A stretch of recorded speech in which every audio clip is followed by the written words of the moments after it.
Gentlemen, what is going on today? What's up, Cam? What's What happening? are you guys doing? You're not Justin. We're not We're No, the biggest racing fans you've ever met. biggest racing fans of all time. If you're not now, you're going to be in about 45 minutes. That's the way I look at it. Okay, that works. As long as you can That's make us fans of 40. The most racing I've watched is you going around a track. So That's the start. We're gonna talk a little Beatrice Speedway stuff, so we can talk a little dirt track racing tonight. Justin was gonna come on, and then he had some fireman duties pop up. So Joey Haase was already scheduled to come on for tonight. Well, then somebody got sick, and he got called into work, and I don't blame him. I like making money, so Joey decided to go work, and then I texted Jake Tim, and Jake couldn't come, and yeah, so here I am. You guys are stepping in. It's better than me trying to fill up 30 minutes of time, I figured. So it's all good. it's gonna be a good night. This is a useless talking dirt. I like it. A crossover episode. This is our Multiverse Saga right now. This is our first time being on your show. Yeah. So I haven't been. Yeah. On it. Heck yeah. How's your guys' week going? What's all going on? been kind of busy. I mean, it's only Tuesday. I'm not used to talking about my week on a Tuesday. I suppose. I know. This is we've kind of been doing the Wednesday, Thursday podcasting. Yeah. We did a Tuesday tonight, and so it's new for us a little bit too. Yep. Yeah. 3 podcasts in 1 week for you guys. Probably been a while since you've done that too. It's been a minute. Yeah, it's been a while, but it'll be fun. Yeah. Heck yeah. No, it's been a busy week. College has only got a few more weeks left. I'm excited to have my Mondays back here in a little bit. Just catch up on some things. It's gonna be a good time. I'm ready for the college show to get here. My summers are fun. I get to sleep in on Mondays. Makes racing a little easier on the weekends. So, what about you? Are you guys busy out of work, Vance? How's that going? Yeah, we're starting to pick back up. Everything kind of picked up after the election. Definitely getting a lot more orders, a lot more stuff like that. Construction is going to start picking up. That's all. Now, did you guys, like, as far as inventory on hand, did you guys like get rid of stuff before the election, like bring inventory levels down for any reason? No, they kind of actually got some good. They got a whole bunch of good deals on coils. So, last fall they brought in a ton of coils last fall. So they got good prices. Hello, So, no, that's all right. Yeah, I noticed that with us. A lot of my inventory with a lot of my vendors kind of depleted right before the election, and now I feel like we're finally hitting back full force now. Feels like everybody's restocked back up. That I don't have to wait as long for stuff. It's just weird how that kind of stuff works, how companies plan that out. But it seems like every 4 years we go through the same thing. Which I'm in the industry that's a few ahead of where you're at, right? So like the people correct. Your people would have been the people not buying something from the wholesaler, right? So we're starting to selling from the wholesaler on. So yeah, no, that definitely makes sense. But how's the insurance world, Zach? I mean, it's not fun. It's tough right now, isn't it? I don't want to talk about it. I don't blame you. I had dental health and vision insurance today that I got transferred 7 times today. Oh, back and forth. I think I finally got back to the original person today. It was a great time today. Sounds like that's fun. Yeah. It was the worst. I didn't have anything. I just called up and said, "Hey, you guys are charging me for insurance, and I need to know what I'm paying for." Yeah, that's good to know what you're paying for. Yeah. This weekend was a good time. You guys were there. We went and did the pub crawl. That was fun. That was a lot of fun. It was too much fun. Well, it was good. That's why I went to sleep early and woke back up and partied again. I told Zach tonight when I got here, I left stuff here. He's like, "You got this here, this here, this here." I said, "I don't remember leaving." I do remember leaving. I quit drinking pretty early in the day, and I passed out for about an hour and caught my second wind and went for a couple more hours, and I was good to go. I got home at midnight. Felt great on Sunday. Unfortunately, I knew I was going to have to be good. We're gonna cover this a little bit later, but I'll bring this part up now. So Keegan Warner, I brought him up on the podcast. He's like he is my number one crew guy. He went down to Beatrice Speedway and raced down there with the compacts and taking the green flag. I'm gonna call the guy a dipshit because he's a dipshit. He started low and literally just drove straight up the track and clips Keegan, and Keegan rolls right away, and Keegan flipped before he even got to take the green flag. Holy cow, that sucks. Didn't something like that happen in Norfolk too to him? No, there was Bentley Freeman rolled last year, I think, on opening night. Just went in and sailed it in like the first night in the car. But I thought Keegan got slammed by that one truck. There was a truck. He did hit it pretty hard, I believe, in the driver's side door. I'm trying to think. Keegan will listen. He dented the whole door in, if I remember correctly. Is that what it was? I couldn't remember. I knew there was something with the truck, but yeah, this actually completely destroyed the car. Oh no, the car is 100% junk. That so sucks. First race of the year. First race of the year. Didn't even get literally was rolling across the start finish line. So, thankfully, my dad is a hoarder. I have wanted to junk the car that we're rebuilding right now more than once, but it's getting fixed up right now. So next weekend, Keegan should be out in not a brand new car, brand new to him, a new car for him next Friday night for practice night at off road. So that's cool. Just kind of a crazy start. Yeah, so that's what I did on Sunday. Came down to the shop pretty early. We assessed the damage, decided the car was junk, and I think we had the motor and the transmission out within a couple hours, ready to go into the new car. So, that's awesome. Yeah, what a good time for Beatrice Speedway down there. Definitely. So, but yeah, over the weekend, we the NASCAR Cup Series, or in the trucks, Xfinity and Cup, we were at Homestead, which is one of my favorite races of the year. The biggest thing, and I'll explain this to you guys, is the tire fall off. So from when they put on brand new sticker tires to within probably, literally the first laps you take on them, it's like a cheese grater, and they're grading the rubber off. So the tire loses grip, and you're slowing down. So over the course of about 40 laps, from new tires to the old tires, you're losing anywhere from probably almost 2 seconds to 2.5 seconds a lap. Jesus. So there's a lot of the tire fall off is what me and Justin really talk about on here. That's what makes good racing. So that's what we need. Off throttle time when you get out of the gas and you have to wait for the car to grip up and then you can get back in it. There's somebody else who's maybe conserved their stuff a little bit better. That's what creates passing. And this weekend was full of strategy on Sunday. Obviously, we were at the pub crawl, so I didn't get to watch it Saturday. I got to watch the end of it. But Sunday's race was full of strategy. The stage breaks for about 80 laps. So after 80 laps, they throw a caution and they award stage points and everything. But about halfway through, you can pick if you want to pit about 30 laps in, and then you kind of ride out the end. Some guys were waiting a little bit later. They'd come at the end. They'd give up a little track position with the fall off because when you come out on new tires, they're 2.5 seconds slower. They wait about 15 laps. They come bolt their new tires on, and then they were driving to the front. I think Denny Hamlin and Kyle Larson came out 15th, maybe 14th, 15th, and Kyle Larson ended up coming back to win. But this is kind of his track. What these guys do, and Kyle is one of the best. He's always been the best. He can ride the wall. He's literally putting it mere inches away. If you, I should have showed you guys. I sent over a video or something just to show you how close he's really getting. But sometimes he catches the wall and he just scrub a little speed. But he's really good, like what we have to do in a dirt car. And he races a lot of this dirt stuff.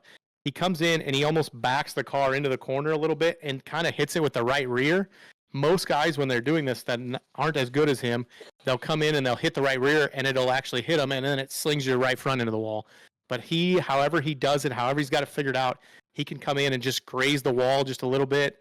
The car had, the paint above the wheel wells, all the lettering and everything off of the wells or the tires, all the wheel wells and everything was rubbing. That's awesome. That's really cool. Yeah, that's the type of stuff I wouldn't be able to pay attention to. No, oh my God, watching it's so. You have to be so focused. Like there's times in my car where there's some tracks where you have to be like, all right, I'm going to hit the cushion, but there's when it's just a big pile of dirt. Essentially, is what we call the cushion. You go in there, and I want to try and hit that.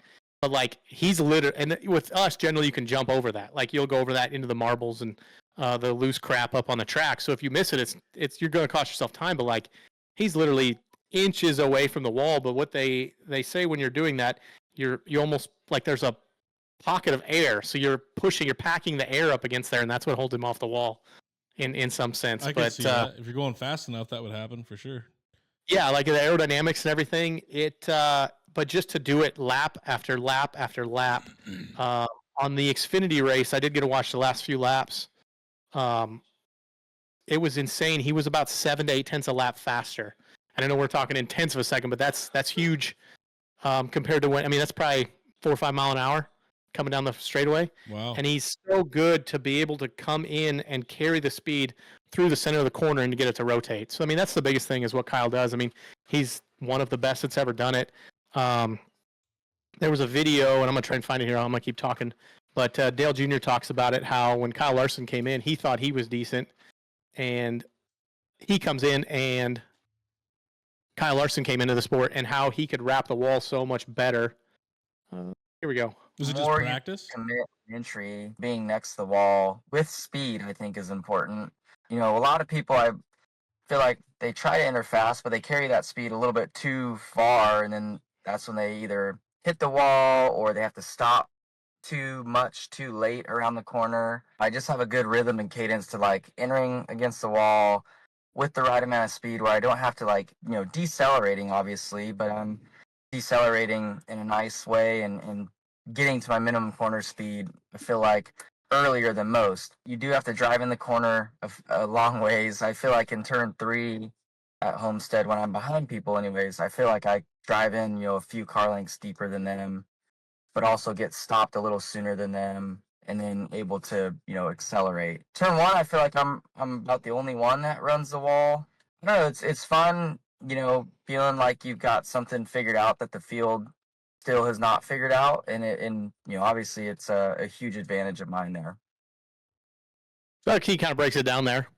So Yeah. I mean, it's just carrying your speed, but it's intense. I can't even do it on iRacing. How many Lap times do after- you think that he wrecked trying to do that? I think he's torn a lot of shit up, but in some sense, he's the GOAT right now. Like, he had his 30th career win on Sunday, but it's wild how he can do that at all. He's done that at some other tracks. There'd be like Chicagoland Speedway's kind of similar. The way there's got to be a good curvature of the wall. So not all tracks is it like great to do this at, because it's got the radius of the wall has to be so perfect too. So there is some tracks. Kansas, you can kind of do it, but it is a little tougher to be. You can't quite wall ride exactly perfectly around Kansas. Homestead is just this perfect little circle track, this perfect little oval. Compared to that, they don't have the dog leg or anything where the track kind of like jukes out just a little bit. But it's just so it's kind of like the perfect storm for him here. But he's now all-time lap leader at Homestead Miami Speedway. I think he's probably about 700 laps. And the one time I bet Kyle Larson, I did some gambling over the weekend. The one time I bet Kyle Larson to lead a pile of laps, he didn't lead enough. The one time, but it was just a good weekend. There was plenty of strategy. There was some. Ryan Blaney was probably had the fastest car all weekend. He blew up for the second time in 3 races, and that's something we don't see traditionally very often. I know before his last blow up here a few weeks ago, he had talked about, I think it was like 2019, might have been his last mechanical failure or engine failure or something like that. It was his last, I believe, mechanical or engine or something. But so yeah, and in the last 2 out of his last 3 races now he's blown a motor. So it's kind of weird on the Ford side of things. It's not something we see very often. Is that on him or is that on the car itself? So there's 2 things. It could be a parts failure. Now, if this was a one-off, if this is the first one that blown up, I'd say parts failure. The other side of me, that guys were shifting. So it's 5 gears, and it's a sequential shifter in these cup cars. So you push forward. It's just up is 1 gear. I'll give something. Up is 1 gear, and then back is down 1 gear. So these guys are downshifting and upshifting from 5th to 4th gear every lap. So they'll come down in the corner, and you pop it down into 1 gear, and then you come out. And so it could have been in a situation where he was over revving the motor, or shifting it too early or shifting it too late, kind of a thing. Gotcha. Or downshifting too early, kind of a thing, and just over revving the motor. It was a big fail. It was the track was covered in white smoke. So I mean, it probably broke the engine block and everything. And that's where shit goes everywhere. Just wets down the whole track. So Jeez. usually the more smoke they blow up, the bigger the blow up. Yeah. So these motors and transmissions, everything, I mean, it's all the same across the board, right? To an Correct. extent. Yep. Like they had everything's so regulated. You guys are running everything at this level, right? Like Oh, it's no, all the same. The transmissions are all the same. Basically everything but the engine. The engines are manufacturer specific. So Chevy, Ford, and Toyota all have their specific engine they run. But it's the same like type of engine, correct? Very regulated. Yes. Yeah. Yep. Cubic inch. Everybody runs the exact same fuel injection system. So it's all the same throttle body. It's not like somebody else has got something goofy or this or that. It's all the same for the most part. I mean, they're probably all within, from first to last place, they're probably all within 10 horsepower. They're not hitting the nitrous button? What's that? They're not hitting the nitrous button. No go baby go button. I didn't realize they were all that was that regulated where they're having all the same parts in that aspect. I kind of thought that was the way NASCAR ran, but I didn't know for sure. So they're all the same, like they're all the same pieces and parts from single source manufacturers. So like one company builds all the bodies, one company builds all the rear ends, one company builds all the transmissions, and then they have to get the brakes from this vendor. It's all single source parts, which has brought the field a lot closer together. So that was one comment Kyle Larson had made over the weekend, because if they were in the old generation car, which would have been the Gen 6 car, the last year we ran that one, he won 10 races that year, and he just won his 30th race on Sunday. He said he thinks he would be closer to 50 if they hadn't changed into this car 3 years ago. Really? He's yeah. And I mean, he was good. He was very good in that old style car. This new one is just a different driving style. That was something one of the other piece of audio I was listening to this week, how other drivers have had to change their driving style for this car. Some of the guys that were good in the old car aren't good in this one, just because it's such a difference. The old cars were like a solid axle rear end. Basically, it was the same type of rear end that was in my modified, a Ford 9-inch rear end.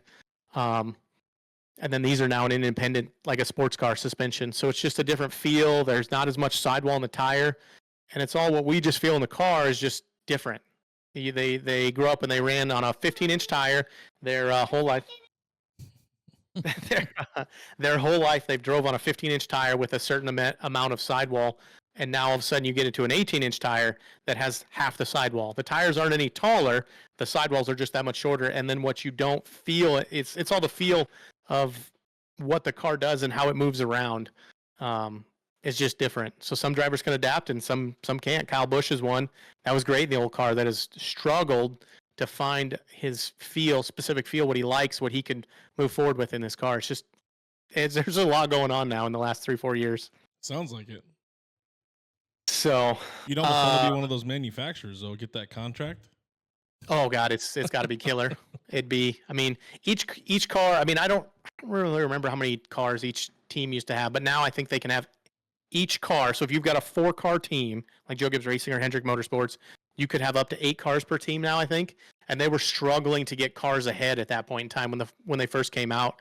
It was shortly after COVID, so some of the supplier issues plagued them. They actually had pushed the car back a year for just that reason. I think it would have been 2022. Yeah, they pushed it back a year just because of COVID and everything, just to give everybody a chance to kind of catch up on the manufacturing processes. So as a guy that I don't watch racing, I don't know the sport, obviously. So you say they have 2, so they can have 2 cars, right? Each driver basically has 2 cars, is what you're saying? They can have up to 8 per team, essentially, or like per car. Per driver has up to 8 cars. Each driver has 8 of his own cars? Yeah, but like back at the shop. So you only bring one to the track. I got you. So yeah, how often do they rotate those cars? Or do they find one that works and just go with it? No. So like this weekend we're going to go to Martinsville. So the car, they've already got Martinsville done. I don't know where we're at next weekend, but they're probably already starting on that car at this point. So they build cars specific to the track. Correct. I mean, for the most part, so there's ways you assemble the cars. That's how we're finding speed. They're finding speed on these cars. So there's an underbody aerodynamics. I'm trying to think of the right word. Body pan. The body pan underneath, you're shimming that. So these teams now have they call it a Hawkeye system. And me and Justin got to see them when we were in Charlotte, and they're about $250,000. And what it does, it scans the underbody of this car, and you're just trying to get it within 10,000ths of a second or 10,000ths of an inch to where you want this underbody to be at, for this specific track and this and that. It's really, the speed is found when you're assembling these cars, and they're just finding little tweaks here and there that how we assemble these cars is finding speed. So is it more on the engineering side and the building side, or more on the driver's side? It's a lot more engineering. A good driver can only go as fast as the car will let him. Bad cars don't go fast. Yeah. So, I mean, there's cars out there. They're the exact same parts from the exact same manufacturers that can be up to a second off pace, in qualifying.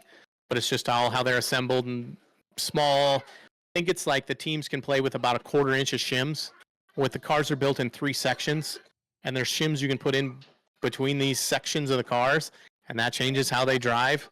They tighten the tolerance up. I want to say a year or so ago. I want to say it used to be about 3/8 of an inch, and they went to a 1/4. But when these guys get DQ'd, it's literally thousandths of an inch pieces of paper thickness. I mean, an average piece of paper is 4 thousandths thick, and that's generally what these teams are playing with when they're building these cars. Jeez, it's wild. That's crazy. Yeah, you don't think about the small stuff because we just see them on TV. But once you can get there in person and you can literally just step right there and step right up the car and see it and everything, it's pretty wild, man. What these teams go, and then been fortunate enough to sit on the pit box. Most teams hire photographers. They'll take pictures of how high or how low the splitter sits off the ground, because that's a game you can play because you need your front end needs to be high enough that it lets all the air go through the back of the car to put downforce in the back to give you the grip, but it needs to be low enough that you're still getting air over the front of the car to help push the front tires down. So it's way over it's my pretty head. crazy, man. But yeah, Kyle Larson did win the truck race also on Friday night. He spun out with 39 laps to go and came back and won that race. I completely forgot to watch that one. Should have been watching at my garage. I have a couple of TVs out there, and I should have went out there and watched them. So yeah, the plan was for him to sweep the weekend. So he won the truck race Friday night. He was leading the Xfinity race on Saturday. Sam Mayer, who's proving himself why he's not racing on Sundays, gave him a little shot in the shorts before the race on the restart, and it kind of cost him the lead. And Justin Allgaier slipped by, which is good because Justin's been a guy that he's pissed away more wins in his career than anybody I know. But he finally comes back, kind of gets one back. He wins back-to-back races, so Junior Motorsports is running good. And then I didn't really look at the Xfinity results or anything to see where anybody was running, but I know Allgaier won. Kyle Larson didn't win that race, and then he wins on Sunday. So he won 2 out of 3, and then he even won a sprint car race in California. I think that's where the high limit was. He won a sprint car race on Thursday night in California, and then flew to Homestead, Miami, and then raced in the truck race on Friday. Wow. So that's the biggest thing with these guys too, is what they're seeing now is to just go race literally everything. Just go race as much as you can and improve your racecraft, get put in odd situations to just know in certain circumstances it's just what you can do and how and where and what and against who kind of a thing. What does that do to your body? That's what, five races in a week or 4? Yeah, I should, God, we should see how many miles. The sprint car one obviously wouldn't be too many miles. Right. But isn't that much faster? Mile and a half. Much more G forces on the sprint car. Yeah, like just the 410 sprint cars are. I mean, they're wild. They're 900 horsepower, so it's even more horsepower than the Cup cars are at. That's what I was kind of thinking. Is the force on your body always, with the turns and especially on the sprint car? I don't know for sure, but I thought I heard that sprint cars are massive G forces on your body. Oh yeah, I mean it's a lot because you're in nothing. I mean your car weighs absolutely nothing, and you're making 900 horsepower, and you're just flying in there, doing what Kyle Larson does. He doesn't lift, going into some of the corners, man. You're just hauling ass, and yeah, it's a big load on your body. We'll talk about it in the Formula One stuff when we get there, but like those guys have crazy neck muscles. They wear weighted helmets when they train to improve their neck muscles because of the G forces they put on over there. I had heard of that before. That's one thing. Yeah. One fact I know.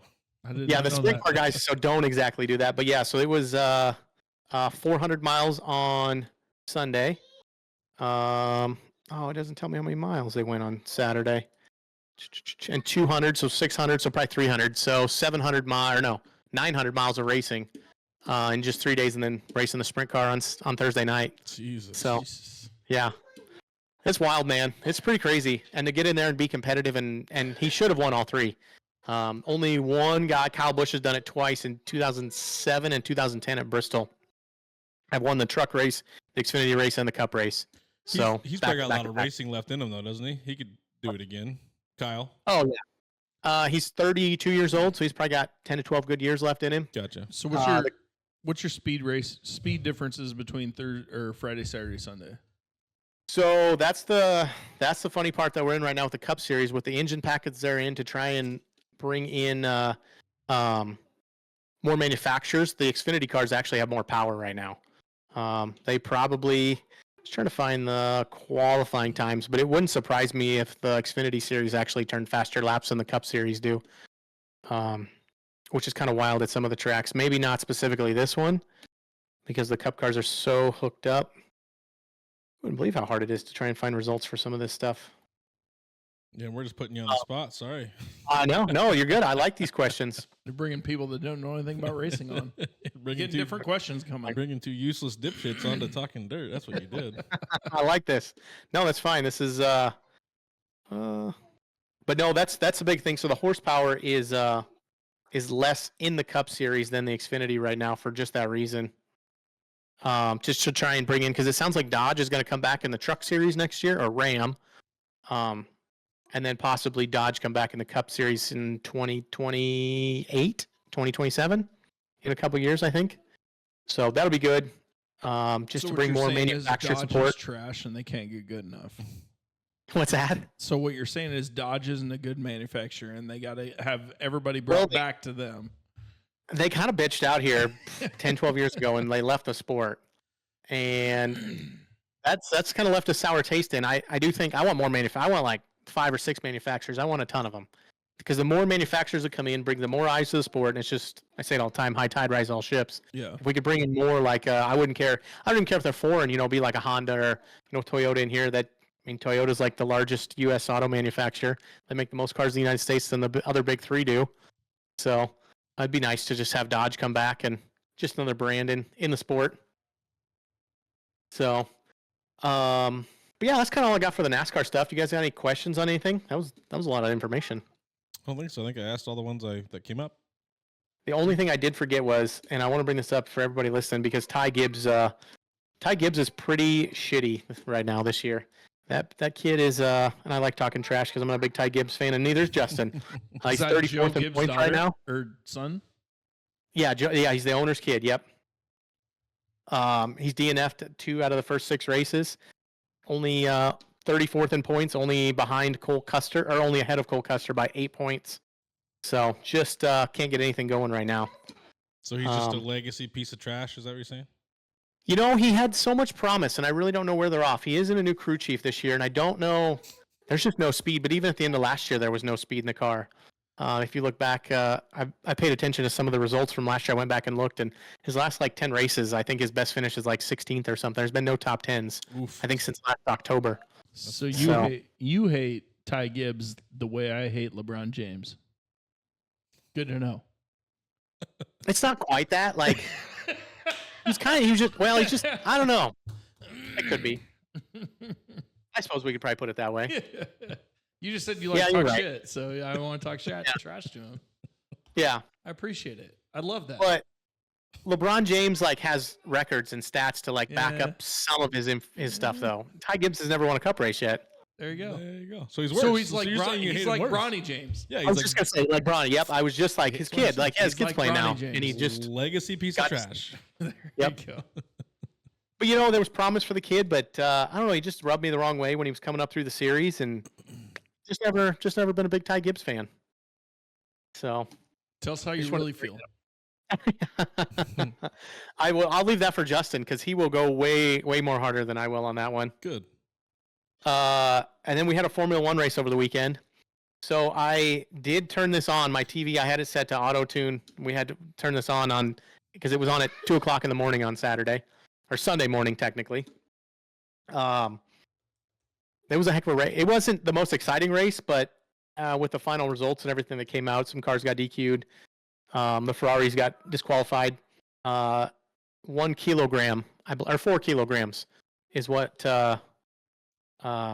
Charles Leclerc was under the weight.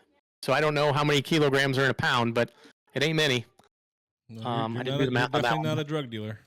Yeah, and then his teammate Lewis Hamilton, which Lewis had his first big weekend with the Ferrari cars, where he won the sprint race, which is kind of like a pre-qualifying race. He qualified for the pole on that one and won the sprint race. So that was Ferrari's first sprint race. I was really excited to talk to Joey about all this stuff, because he's this Formula 1 season is going to be a good year. But that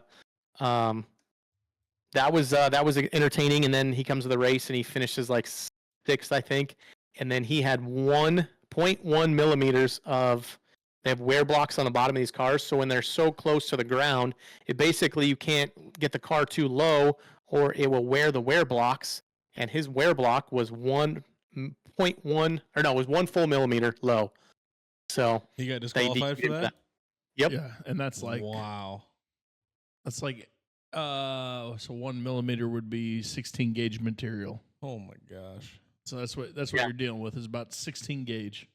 That's 0.04 essentially. It's less than 0.04 of an inch. Yeah, it's not much. So, I knew. Yeah, I do know that number. Could that just mean you could have sat in there wrong, too? Like you leaned too far one way? Just literally. So in my car, and my cars aren't as fine tuned as theirs, one turn of a jack bolt is 1/8 of an inch.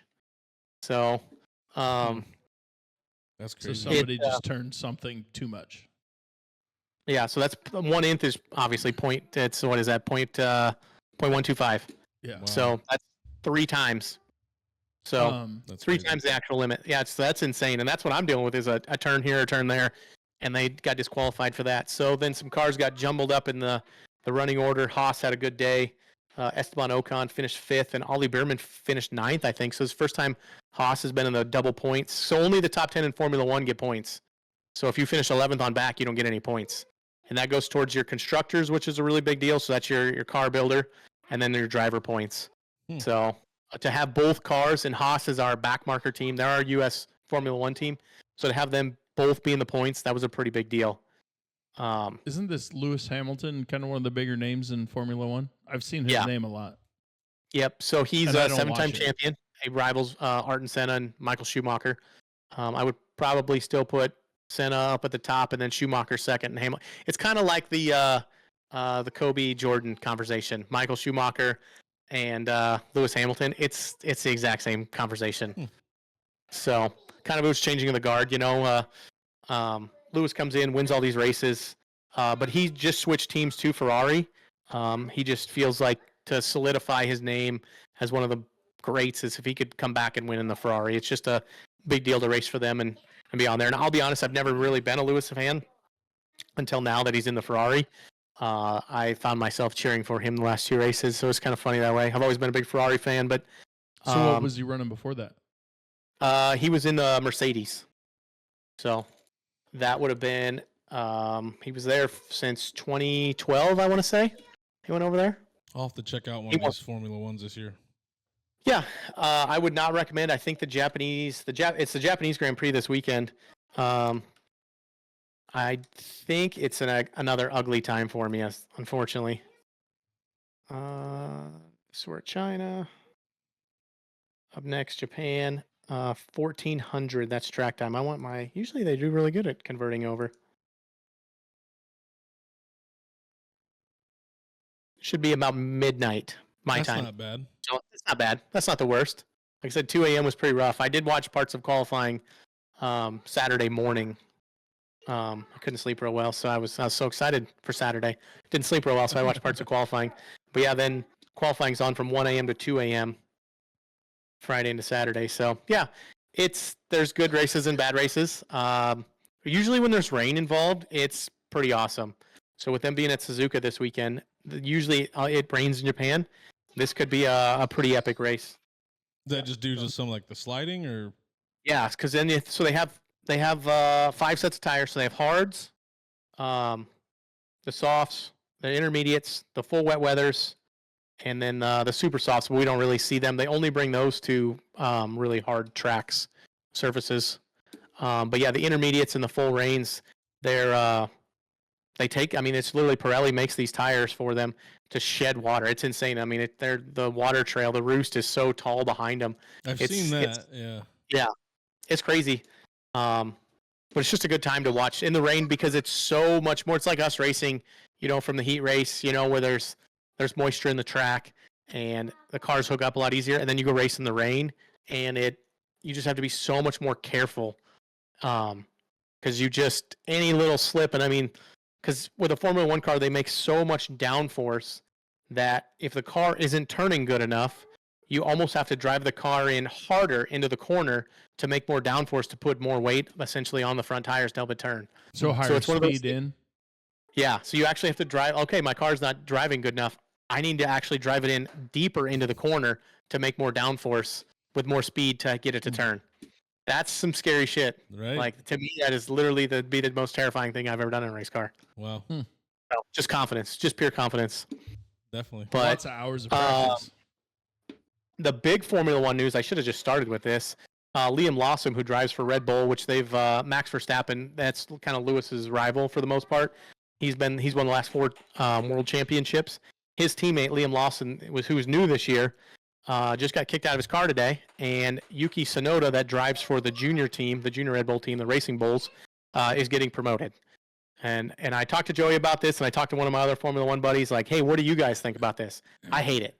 The Red Bull is a faster car. Yuki advocated himself at the end of last year to be into this car full time. They picked Liam for probably more money. Formula One is a big money sport. And so Liam basically is last in points. He's been terrible, slow, qualified. There's 20 cars. He's qualified 20th both weekends. Just not finding any speed. And now Yuki's he's getting promoted up, so he's going to be in the seat this weekend. If he doesn't perform, basically Red Bull kind of chews up these guys and spits them out. Like, if you're a Red Bull driver, in the second seat, because the car is so developed around Max Verstappen and what he's looking for in the car, that it's hard for the other person there's no compromise in it. It's not like with Ferrari or McLaren where we just want to build the fastest car for both our drivers to go to the front. No, there's a clear number 1, number 2 driver in Red Bull Racing, which is in past with, like, when Michael Schumacher was there, he was the number 1 driver, and who's ever the other seat was the number 2. So if Michael had a shot to win, you were asked to move over to let Michael by to go get the points and the championships and the wins and all that stuff. So there are specific race orders for that. Wow. So it'll be a little interesting this weekend. Go ahead. You said there's lots of money in Formula One. Why is there such a disparity between that and NASCAR? Just because it's just, I mean, the budgets are just unbelievable. Just is it because of the brands that are in it? I was going to say the worldwide branding is probably the best way to put it. Just because we are only in the United States, so we're not, it's not like too many European companies are going to sponsor any NASCAR teams, and you don't see many U.S. companies for the most part. But like Google sponsors McLaren. I'm trying to think of a lot of crypto companies. The crypto companies are huge in Formula One right now for whatever reason. Just giving them oodles of money. I don't know I don't understand crypto that well. I just don't know how they make all this money. But yeah, the crypto sponsors are really, really big right now in Formula One. You're just about to say you don't know where they're getting the money. Yeah. Turns out they're scamming it from their. Yeah. We're paying for the coin. So you're also there's only 20 cars, right? Correct. So there's a difference there. Is how many cars are in a NASCAR? 36. Yeah. So you're 16 less cars. So there's more money on that end of it too. So each team has 2 drivers. So like in NASCAR, where you could have anywhere from a 1-car team to up to a 4-car team, in Formula One, every team has to have two cars. Okay. So there's only 10 teams in Formula One. Correct. Gotcha. So, and McLaren last year came on really strong. Red Bull, this has always been a big deal in Formula One. Like, the wings flex. So when you go down the straightaway, the wings will flex to shed downforce out, so it has more straight line speed. And then when you slow down, the wings will prop back up to promote more downforce. So there was some stuff last year that Red Bull, some teams were bitching about. Red Bull got caught, and then they weren't as consistent. They weren't winning as much. They were still running up front and running good, but then McLaren came on strong and actually won the constructors title, which is worth an astronomical amount of money. Like, that's what every Formula One team wants. The higher they finish in the constructors points gives them higher earnings at the end of the year. And we're talking like $200 million. It's to win the manufacturers. Ferrari, because they're a legacy team, so Ferrari's participated in every single Formula One race since the start of Formula One back in the 50s. They get $75 million a year as a historical bonus, actually. Holy cow. Yeah. 75. I just seen that. I should have screenshotted that here. I don't think I did. Yeah, it was something. It was just a few weeks ago. I seen that. It was pretty crazy, the historical money they get. So how's that super fair? It's really not in Formula One. There's nothing fair in Formula One. It's money, backhanded deals. If you're ever interested in Formula One, it was way worse back in the day on Netflix, The Art and Senna. It's just called Senna, Senna. Was a brilliant Netflix documentary. I watched it here just last month. It was freaking awesome, but it really explains how much money. I mean, you just buy people off. You buy the race stewards off. It's just you buy your seat. Senna didn't have to. He had pure talent, but that's what we run into now, and we see it in NASCAR, but really a lot in Formula One. These young kids come up, and they've just got financial backing. There was the Mexican driver, Sergio Perez. The country of Mexico sponsored the race car. Really? The country of Mexico gave him money. So the cartels Because it only did. I mean, it's just, and that's normal. There is other countries that do that will sponsor Formula One because it gets their driver on the main stage and it brings awareness to their country. It's just Arton was from Brazil and did a lot of things for Brazil, but he was a very backed Brazilian driver for that reason when he got up to be a big Formula One star. That's crazy. Going back to the wings you were talking about, I've seen some of those cars basically like lift up off the ground and flip backwards. Yeah. Is that a cause of that? Did something go wrong So, with it? not on these cars. So we've seen some other cars. So that's more like current cars would be WEC, like LMP2 cars. These cars, not so much because they just use so much. I can't think. It's like an astronomical, like 5,000 pounds of downforce pushing down on these cars. Gotcha. Okay. So now if the front wings break off or anything like winglets or anything, then yes, you can see that kind of stuff. But I can't remember the last time we've seen a Formula One car actually lift off. Gotcha. Okay. So no, there's some videos out there. If you look into that, you could just Google like Flexi Wing Formula One, get on YouTube, and you'll see them. So that you actually, Williams, one of the other constructors, just got fined 50,000 euros last week because they didn't provide the FIA, which is the governing body like NASCAR or anything. It's the governing body over all the rules for Formula One. They didn't provide the FIA with their Flexi Wing video. So they have they draw this line and it measures how many millimeters that the wing is flexing going down the straightaway, and they didn't have footage. Nobody put the SD card in the GoPro, essentially, is what happened. And so they couldn't provide the footage, and there was talk of disqualifying them. They didn't get disqualified, but they did get fined 50,000 euros. Interesting. I don't know how many euros or a dollar right now. I didn't do the conversion, but I'd imagine it's still a lot of money. Yeah. But Lando Norris won, Oscar Piastri won on Sunday, and then his McLaren teammate finished second in Lando, which Lando's kind of my guy right now. I really like Lando. Just feels right. He's just a young kid, fast as shit. And then George Russell, I believe this was the youngest Formula One podium of all time. I don't think all three drivers are under the age of like 23, I want to say. Oscar's pretty young. He's the youngest one that won. But yeah, Lando and George are pretty young. I think they were all under the age of 23, which has never happened before. Wow. That's pretty young, isn't it? I guess maybe not for racing. For these guys, I mean, but Lando's been in it 3-4 years. George has been in it 3-4 years. I think last year might have been Oscar. No, this might be Oscar's third year now. So yeah, he was probably 18 when he first came in. So yeah, Oscar's probably only 21, and then Lando and George are probably 22, 23. That's wild. Yeah. So I mean, we're definitely seeing the rise of the young stars. But again, these kids are really bringing a lot of money. But these kids have never been more ready for this compared to years. You look back 20, 25 years ago, you didn't start racing until you were 18 to 20 years old when you could afford it. Now these kids have been racing, they're in a go-kart at 4 years old, which is crazy to me. I have twin 5-year-olds, and I couldn't imagine, we're going to practice in a go-kart this year, but I couldn't imagine putting them in a go-kart that young and actually going and competing and be good. But that's what it takes nowadays.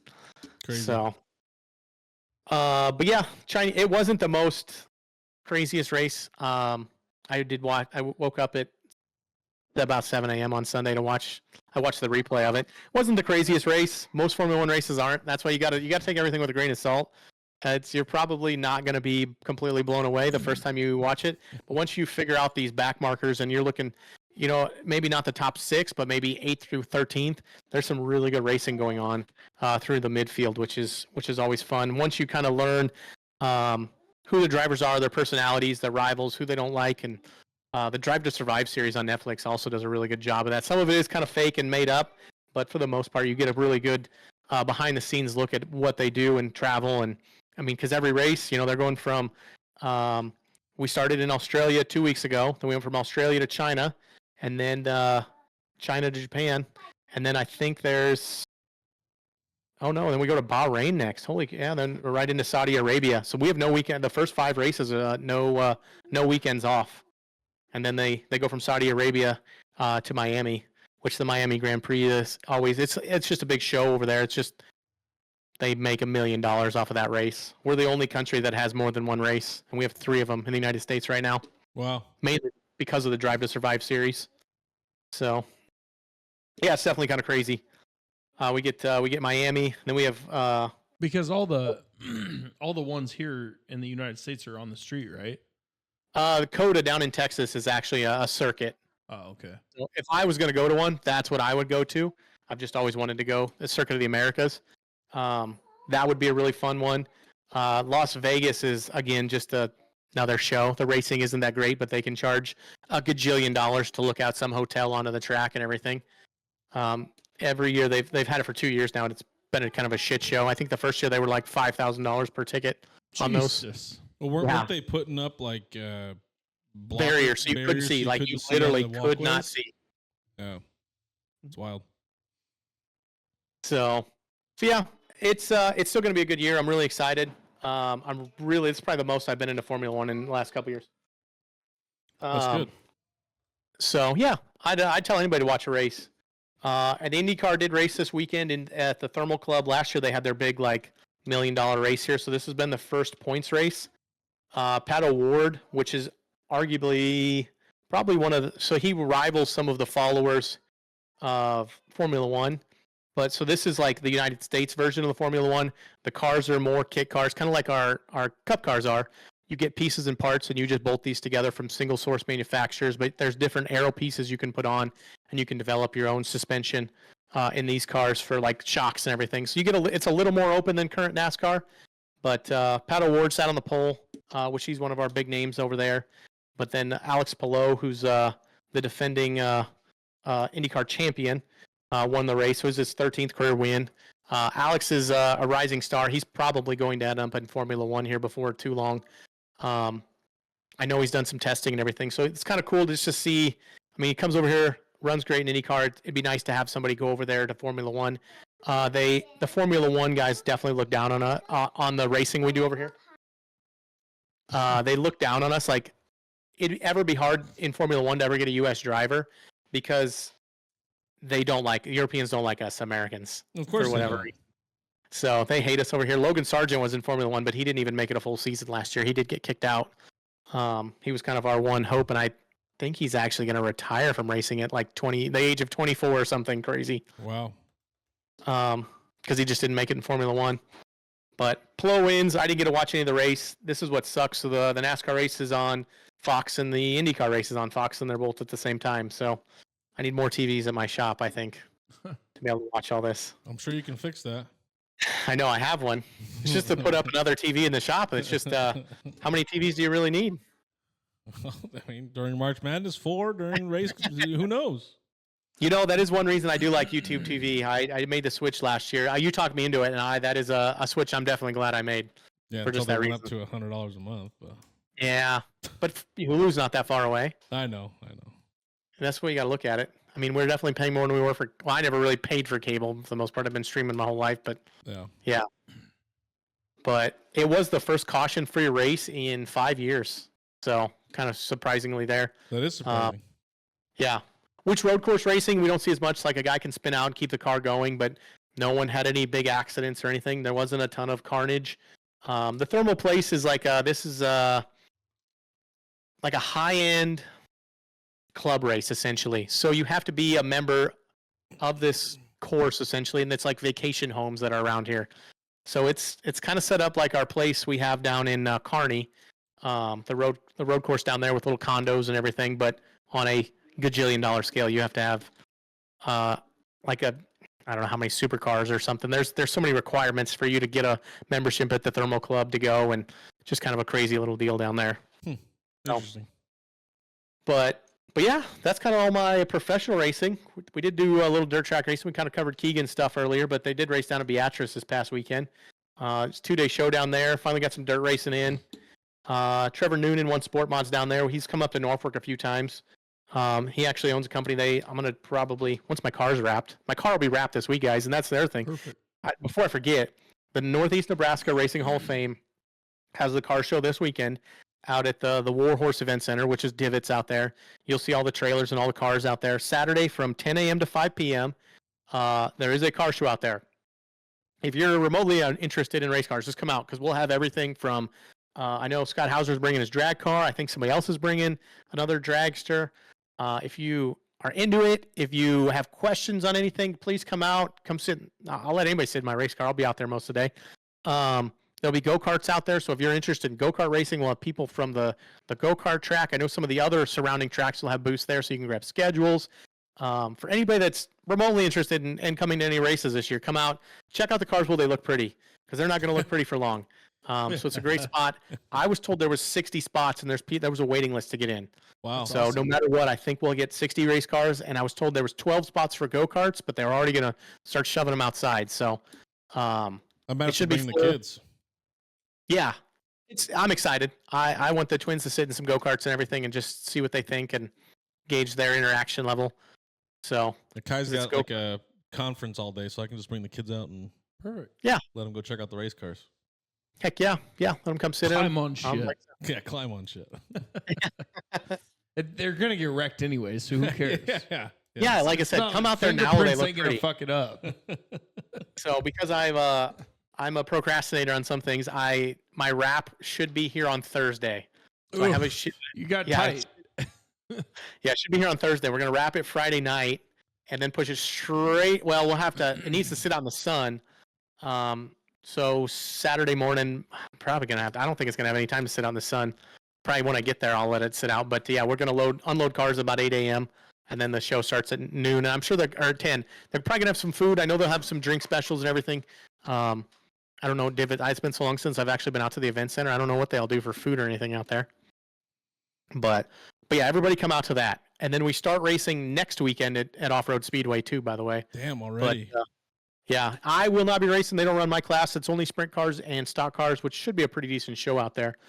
We start in 2 weeks out there, so I think next Saturday or we can practice on Friday night. So that's what my plan. It'll be my first time in the car for the year. Go break in my new racing shoes. I'm pretty excited for that.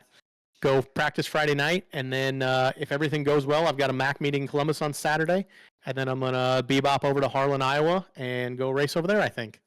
So that's kind of my plan for right now. I've only been to that track once, and we literally broke the car on the first lap of the race. I drove 2.5 hours there, raced for about 15 seconds, pulled in, realized we could not fix the car at the track, and loaded back up and drove home. I remember that. So you're racing your first time racing your car this year. Is this because this is a new car, right? This is a brand new car. No, I did not. I did not get a new car. Oh, I thought you were getting a new car. Okay, but So we potentially tried selling it because I knew this would be a really busy off season for me. So what I can get cars for, I was going to sell mine. It wasn't going to cost me a lot. I could roll this car into somebody's trailer and just order a brand new one, and then just roll the new one into my trailer, and then we come home and put all our stuff back in it. But I didn't sell it at the end of the year. I was too firm on my price, so gotcha. it was working good. No reason to give it away. So you already ran it. Yeah, I mean you did really good last year. So Yeah. So it's just one of those things. Just make sure everything's. I went through a big maintenance day here about 2 weeks ago and replaced some stuff that I thought was a little worn. And when I say worn, I mean literally you can go to your top. If you go out to your car and it's jacked up, and you're always going to get a little play. If I have a little play, I'm replacing components. So I put all brand new steering in the car. The only thing that stays is the actual gearbox. So there's outer tie rods, there's inner tie rods, center links, idler arms, all that stuff develops play a little over time. I replaced all that. If car gets 4 brand new springs, and then there's Heims. Basically, there's 15 Heims on the car. I replace all of those too. Just any little play, it all adds up everywhere. A little bit here is a little bit there to a little bit there, and then all of a sudden you're kind of chasing your tail, because that's what we struggle with. Like, well, the car was really good when it was new, and now we've kind of tapered off. Like, where do we go wrong? And sometimes you find a bent bolt, a control arm bolt. So I take all those out and I spin them in a drill press, and I make sure everything is perfectly straight there. If I can visually tell it's wrong, then or if I question it, I chuck it and put a brand new one in. Bolts are cheap. Yeah, 100%. So, Well, I mean, bolts are much cheaper than a life. So right. Exactly. Well, For sure. so that's the crazy thing. So that's the other point that you have to do in the race car is grade 5 to grade 8. What do you think you'd put in? Grade 5 or grade 8? I don't know. Grade I 8? just didn't know. I don't know what's better. So grade 8 is hard. It's a hardness of what it is. Yeah, grade 8. So grade 8 then. you think so, but grade 8 breaks easier. It doesn't break easier, but it doesn't bend. So Gotcha. the stress point. So we put a grade 5 in most of the race car stuff, just because I want it to bend and not break. Because if it breaks, then I'm out. You don't want out. that shear action. You want it to give before it shears. Mm-hmm. Correct. Gotcha. No, well, that makes sense. I never would have thought of that. Like, that's something that's something I learned a long time ago. I was putting grade 8 stuff, and they're like, "Why do you put grade 8 in there?" Because then it gives it a point. So it, like, especially in the lower control arm, when you bolt those on, you want the bolts to give because you don't want the control arm to give. Right. I never would have thought of that. It's just something weird. That's just the small things you develop over time. You develop over time when you're building these race cars that you just pick up these small little things and how to check things. Right. It's probably a good thing we got you at the pub crawl then, because we probably won't see you for another 4 months. Yeah. Actually, Yeah, it was a good thing. Never thought of that. Yeah. I didn't even know we're on the racing, like full on racing season right now. Yeah, like 2 weeks is points racing, and I don't think I'll be able to run full-time Norfolk.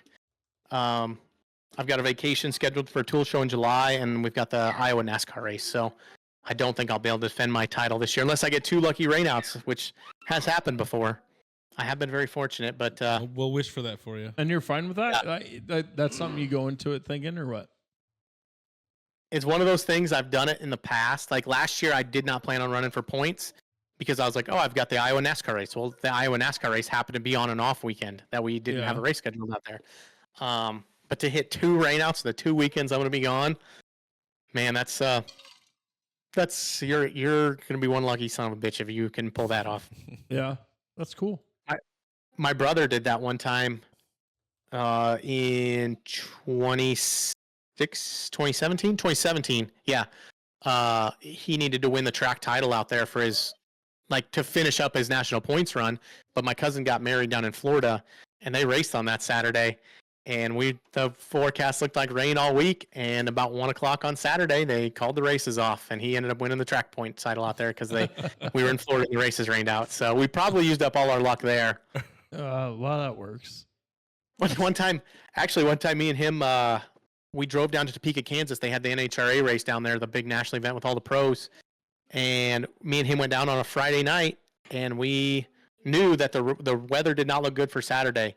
So basically our plan was to drive down to Topeka. We got a hotel room, and if they didn't call the races off by 10 a.m., we had to come back because the cars were ready to go. They were 100%. Like, I think my car was loaded in the trailer, and we pulled up to the racetrack because the gates open at 9 a.m. So we pulled up at 8:55, and they canceled the races as we were walking up to the gates. So we were going to pay our $60 basically to go in the gate, say hi to a couple buddies, and if they didn't cancel the races, we were going to turn around and come right back home.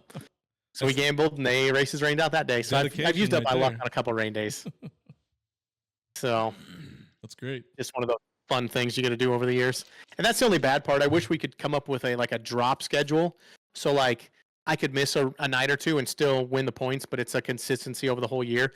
I wish there was 1 or 2 nights where you could just say, hey, I got a wedding or this or that family vacation, because it is a really big commitment every year to run every single Saturday. It's tough on a guy. To go do that. I commend anybody that runs every night. I don't care if you finish dead last in points. Anybody that runs all year is better because of it. Or like it sucks because of that, because you have to. You miss a lot of things in the summer for that reason. Because I think it'd be kind of cool on their part or whatever to like create camaraderie to go into different tracks, different racers at different tracks and stuff like that too. Like you could make this possible by saying, hey, but you only limit how many times you could leave your track, right? Right. Like kind of where you choose. I can either go to another. I can go to another racetrack, or this is I have a scheduling conflict type of thing. Like you have a few things that like, hey, we're not going to penalize you for these things. And even if you did run the full schedule, my thought would be with a drop night. So let's say you just take your 2 worst. Let's say we run 10 races and you have 1 drop night. Well, then the guy that runs all 10 races, he can take his worst finish off. His worst finish drops off. So that shoots him up in the points, you know. I took a 0 point I took my mulligan. So the rest of my races have to be on point. I don't have that drop night, you know. That's what I wish they could do. 1 night a year would be massive. But it'd be a pain in the ass to figure out, and it's just easier to do it this way, I'm sure. So they've never done anything like that, and they want you at the races every week. You know, they don't want to give you that 1 night off because, you know, when I don't race, you know, that's how many people don't come into the pits, you know, or come out to the stands. You know, that's a few $100 out of the income, the purse, anything like that. Not the purse, but the money through the gate. So makes it a little difficult that way. I get it. So, but yeah, racing. We're literally this weekend's car show, and then full force, man. It's going to ramp up in a hurry, and I think we're going to try and get up to Park Jefferson a little bit this year. Maybe I've always wanted to get up into Minnesota. I've never ran a race up there. I'd like to get up to there, try to do a little travel, and go over to Iowa for 1 weekend. If I'm not, and it'll probably be one of them things like I'll probably race until I have to miss a race, and then once I miss a race, then it's like, all right, now I don't have to be here every Saturday. But it's like, people like you, my sponsors, my customers, like they come out to the races. They expect to see me. So I do feel a little bit obliged to have to come out there every Saturday. You know, we've done that over the years where I've missed a few nights here and there, but I feel like I pretty much kind of have to show up for lack of a better term. I got to be there. I get it. I'm only going out there if you're out there. So see, that's just it. Yeah. So kind of me too. But I will definitely for the Saturday thing. This is my first time hearing about it. I'm for sure going to come out there to that. That's cool. Yeah, I want to see all these cars and stuff. There's be a pile. It'll be all kinds of cars. I mean, literally everything. With 60 of them, I'd imagine there'd probably be. I bet there's 7 to 8 different types of cars out there, across 60 cars. Late models to 4 cylinders, stock cars, hobby stock, sport mods. There's 5, and then a couple different styles of drag cars. I don't know what's all going to be out. So yeah, I bet 8 or 9 different styles of cars out there. So you're going to see a little bit of everything. I always love seeing Hauser's car. So yeah, he'll be out there. He was really jacked up about that. So, and his car looks good. Man, that thing looks good. I know. He got to do all that paintwork himself. So it's always exciting. It's wild. So, but yeah, I think that's kind of all I got, man. You are really good at going over the swearing is caring. Do you want to touch base on that one? Oh man, you don't want to do it? Well, you can. I can do it too. No, so it's Swearing is Caring event, April 25th, Friday, April 25th at District Event Center. Sponsors are Farm Bureau Financial Services, Zach Miller Agency, which is why I didn't want to read this again. Agri-City Insurance, Nebraska Health and Wellness Clinic, Box Drop Norfolk, 402 Golf, Voodoo Tattoo, FNBO, which is First National Bank, and then Kim Thor Chiropractic and Nidec Farms. As of right now, I don't know. Were you going to throw something in on the? Yeah, I am going to do something. We could probably add me down there. Okay. So Mac Tools, my tool service is going to donate something. I don't know what yet, but I'm going to come up with something. Cool. And then I know I kind of forgot to talk about Whisper. Whisper Skate Shop's going to donate something too. So it's definitely bigger this year. I'm loving it. I can't wait. I hope we get double the people we had this last year. So if you're listening, guys, you need to come out. It was a great event last year, and it's only going to get better. Yeah, come out and have a few drinks with us. Yeah. Tell us what we're doing wrong on our podcast. 100%. And we'll ignore that. But no. Zach, but no, come Zach out. Forced everybody to swear coming in the door to throw a little money in the jar. There you go. Yep. Yeah, it's all for a good cause. Because what do we have? There was like 4 places last year that we kind of had, and that's the cool thing. You listeners get a vote on that kind of thing. Yeah. We're going to do it a little bit different this year. Yeah. As long as they're there, we'll vote for it at the event. Yep. Oh, really? Oh, Yeah, sweet. So last year we did it on Facebook. We won't allow that this year. You got to show up to be able to. I like it. Put your vote in. That's a good way to do it. That's a good way to do it. Yeah. So we'll have a group. We'll have a nomination deal. We'll allow people to do a little write-in, whatever. Yeah. But you put your stuff in there, and then we're gonna deal with it afterwards. And but it's got to be an in-person thing. We're not gonna do the Facebook thing like we did last year. Sweet. No, I like that. That's kind of a cool little touch. So that means you guys have to come. You've got to come this year, guys. Yeah, it's gonna be fun. There's gonna be a lot of people there, and yeah, and like I said, last year we had a blast. There was a ton of people showed up, but I just want more people. If we More could people- double the attendance, and we're already at the amount that we donated last year already before we're a month out. we got exactly a month. Yeah, that's awesome, just guys. dollars, not That's including just dollars. That's not Yeah. including silent auction items, raffle items, stuff like that. So Yeah. we've got all that going for us, and it's hopefully going to be a great time. Yeah. Other podcasts. I mean, obviously these are the guys we're talking about. So they do Touching Base. Comes out every Thursday at 9 a.m. Horrible And then show. we have. What's that? Horrible show. Oh yeah, it's pretty good. I like it. I listen to it every week. I enjoy it. The other I'm one's a- super useless. The other one's real useless. Yeah. So and then there's Useless Assumptions. So Thursday night 7 on Rumble. You can watch these guys live. And then TNT Boys. They're up to what, episode 49, I think. They do some. God, what they do? They just yesterday. They did the- I never know when the episodes Oh, come they out. did a draft last week. What was this week? I don't think it was remember this wasn't week it was. the draft this week? I thought that was last week. Maybe it was this week. Here, let me find out so we don't get it wrong. I'm gonna mess it up. This is my fault. Yeah, I should have looked at that. I always mean to look at this stuff before. I usually put it in my notes too. So, yeah, first round frenzy breaking down the 2025 NFL. That was draft. this week. That was this week. Yesterday. Oh, so TikToks came out before the episode. TikToks came That's out what before it the was. episode. Yep. Gotcha. So yeah, guys, go listen to the other podcasts. Listen to this one first, just because it's mine. But oh yeah, and then the fantasy NASCAR stuff. Oh man, Parker'd been pissed if I had not mentioned. So we are doing fantasy NASCAR. So if you guys haven't joined this and you're listening, and this is something you can still come in every week and still play, because we had Justin's wife came in this week and started playing.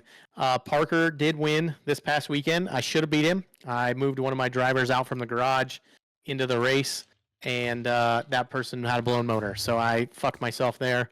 But Parker is leading the fantasy team.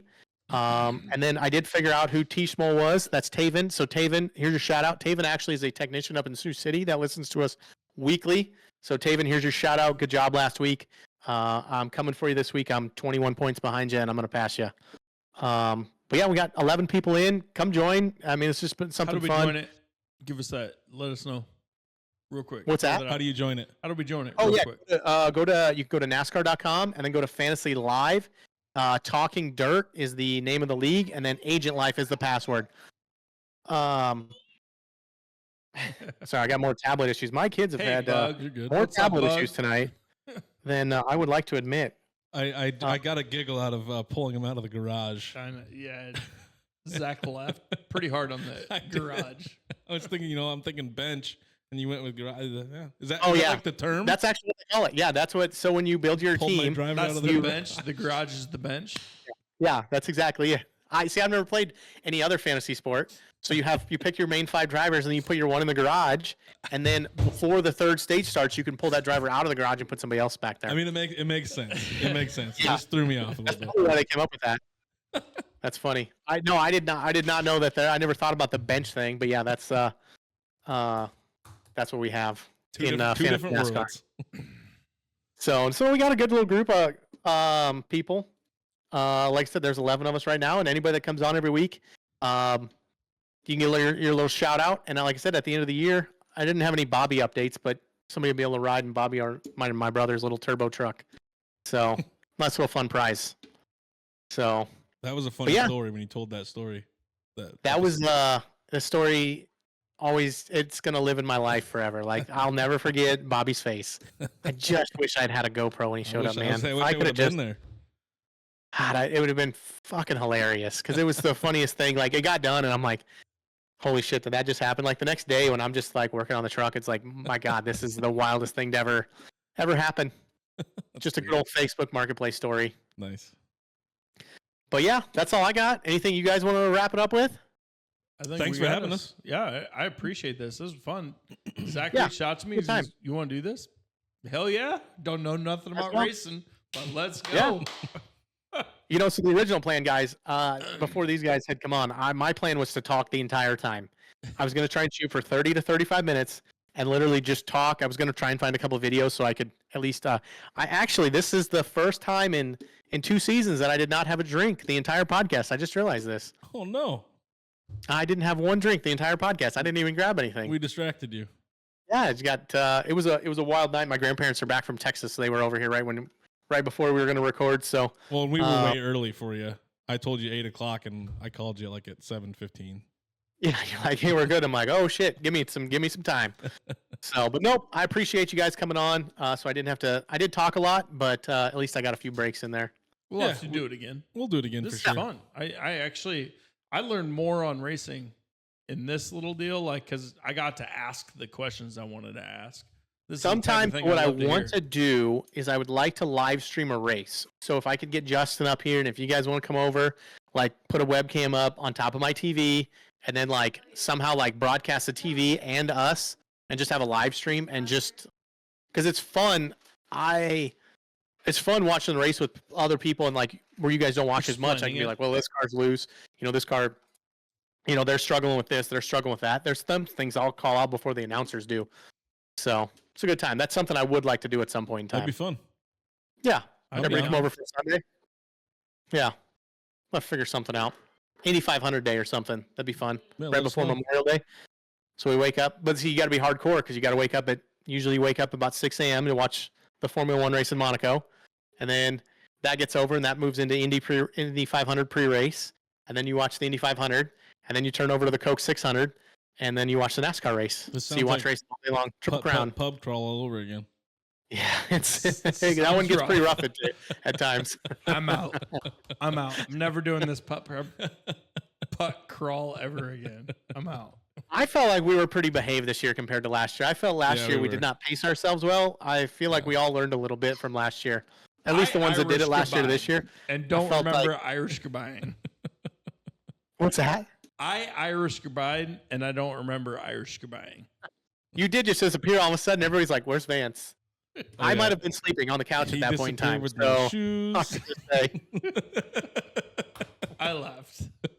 I was out. It's all good. So, well, perfect. Nope. Thanks, guys. I appreciate everybody listening. Again, it's a killer week. I'm glad we were able to still have an episode and everything. So, everybody have a good rest of the week and come out to the car show. Come talk to me. Anything on Saturday. If you tell me you listen to the podcast, I will buy you a beer. Got it on record. It's gonna be a lot of beers. I like it. Yep, coming for beer. Yeah, you got. Well, you'll listen tomorrow. So, yeah. But all right, guys. Everybody have a good rest of the week. All right. See ya.